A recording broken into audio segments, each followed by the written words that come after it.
Did you know that after The Lord of the Rings, Legolas and Gimli went on a road trip together, visiting places they loved in Middle-earth? Let's take a look. Hi everyone, this is Robert. Welcome to Deep Geek. On this channel we cover The Lord of the Rings in nerdy detail, as well as other great fantasy worlds like A Song of Ice and Fire and The Witcher. Welcome.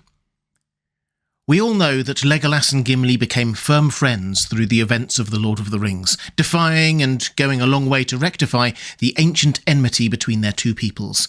But what is even more wonderful is that this wasn't the end. They carried on being friends for decades after. And they started with a road trip to show each other places that they loved. They decided to do this just after the Battle of Helm's Deep, or the Hornburg as it's known in the books, while riding to Isengard, though they obviously couldn't go about it straight away.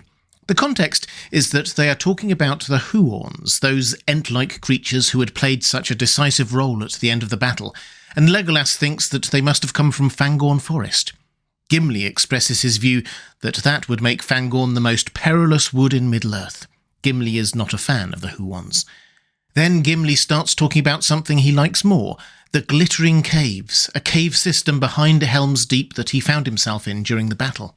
And Gimli waxes lyrical about them for a while. Seriously, this is probably the longest speech he gives in the whole book. He is passionate and eloquent about how the sound of falling water echoes around them, the light plays off the precious stones in the walls. You get the idea.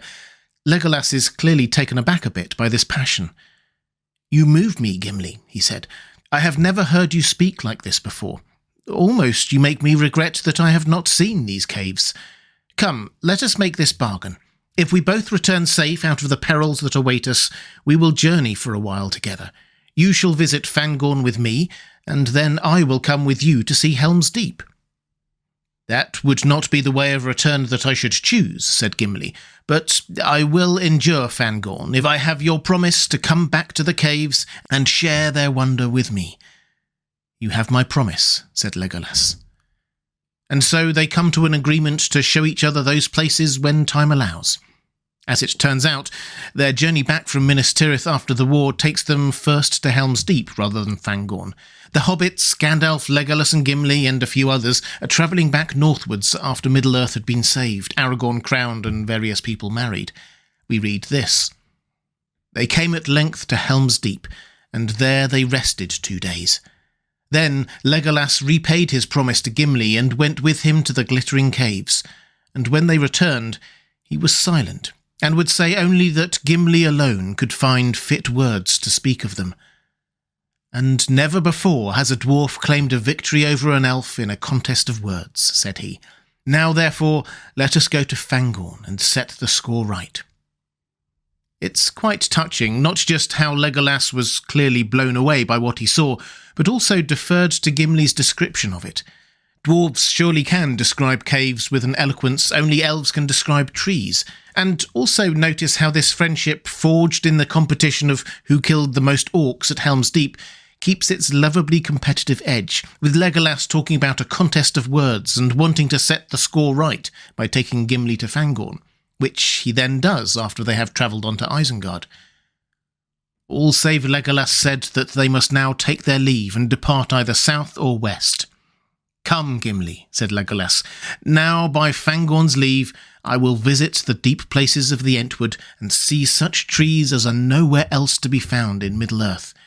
You shall come with me and keep your word, and thus we will journey on together to our own lands in Mirkwood and beyond." To this Gimli agreed, though with no great delight, it seemed. We don't hear of Gimli's considered reaction to his visit to Fangorn, but I like to think that he too was struck with awe.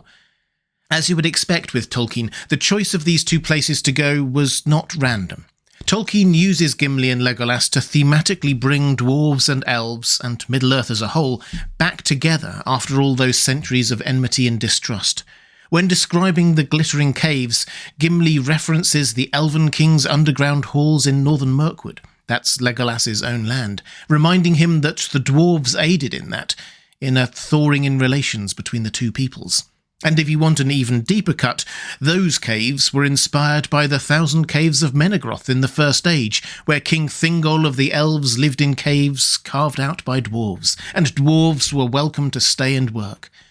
It's also the site of one of the foundational grudges between the elves and dwarves. Bringing Legolas to the glittering caves was not just showing Legolas something the dwarves find beautiful, but symbolically reminding him of how dwarves and elves could live in harmony, and in some ways were not so different after all, both enjoying a good cave system. And Gimli going to Fangorn, home of the Ents, was not just Legolas showing Gimli how great trees can be, it brought us back to the very origin of dwarves and Ents. You'll remember that Aula the Smith forged the dwarves while waiting for the children of Iluvatar to awake, back before the first age of Middle-earth. There's a whole story there, but when Yavanna, Aula's wife, discovered about the dwarves, she lobbied for some protection for the trees, hence the arrival of the Ents. So the Ents were, from their very beginning, opposed to the dwarves, and the dwarves wary of the Ents. As a complete aside, I suspect that men and maybe even elves ended up chopping down more trees than the dwarves did, but that's not really the point here. Gimli going to Fangorn and hopefully making his peace with the forest and the Ents is another step in healing Middle-earth. And after that, Legolas seems to suggest that they were also going to go together to their respective homes, to journey on together to their own lands in Mirkwood and beyond, he says.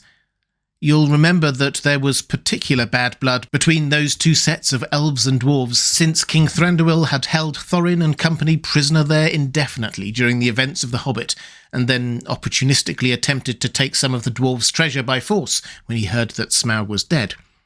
Glóin's son visiting Thranduil and Thranduil's son visiting King Dain, with friendship in their hearts, would have gone a long way to heal the wounds. In any event, the result was that both the Lonely Mountain and the Woodland Realm sent groups down to Gondor to live and help the men there to recover from Sauron's devastation, led by Gimli and Legolas respectively. It was effectively a joint aid plan. Gimli and his people did great works in Gondor, forging new city gates of mithril and steel for Minas Tirith to replace those broken by the Witch King. Legolas and his companions beautified that city and settled in Ithilien, which became once again the fairest country in all the Westlands. Good works, but it also meant that the two friends remained close. Gimli brought south a part of the dwarf folk of Erebor, and he became Lord of the Glittering Caves, no doubt enacting the work there he had first excitedly described to Legolas. Legolas and Gimli's road trip wasn't just about building their friendship. It healed old wounds between elves and dwarves and Ents, and helped set the stage for the Fourth Age to truly be the dominion of man. As Treebeard notes, Gimli and Legolas have a strange friendship, but rarely can there have been one that did more to heal the hurts of their two peoples. Of course, in the very end, Legolas took Gimli with him on a boat trip to the west. We read this. Then Legolas built a grey ship in Ithilien, and sailed down Anduin and so over sea, and with him, it is said, went Gimli the dwarf. I covered the ins and outs of why Gimli was allowed to go to the Undying Lands in another video, but let's dwell here on the simple fact that it meant that neither ever abandoned the other, not even at the end. Friends to the last. It's often overlooked, but in Appendix B to The Lord of the Rings, Tolkien ends the tale of years, the record of what happens when in his world, with Legolas and Gimli. It says this, the last word on the matter. And when that ship passed, an end was come in Middle-earth of the Fellowship of the Ring. The story ends only when Legolas and Gimli sailed together into the sunset. If you'd like more videos like this breaking down the lore and history of Tolkien's Legendarium, please click on the link to my playlist on the left of your screen. Or to support this channel, thank you. There's a link to my Patreon page on the right of your screen. That's all for this time. Thanks for watching. I'll see you again soon.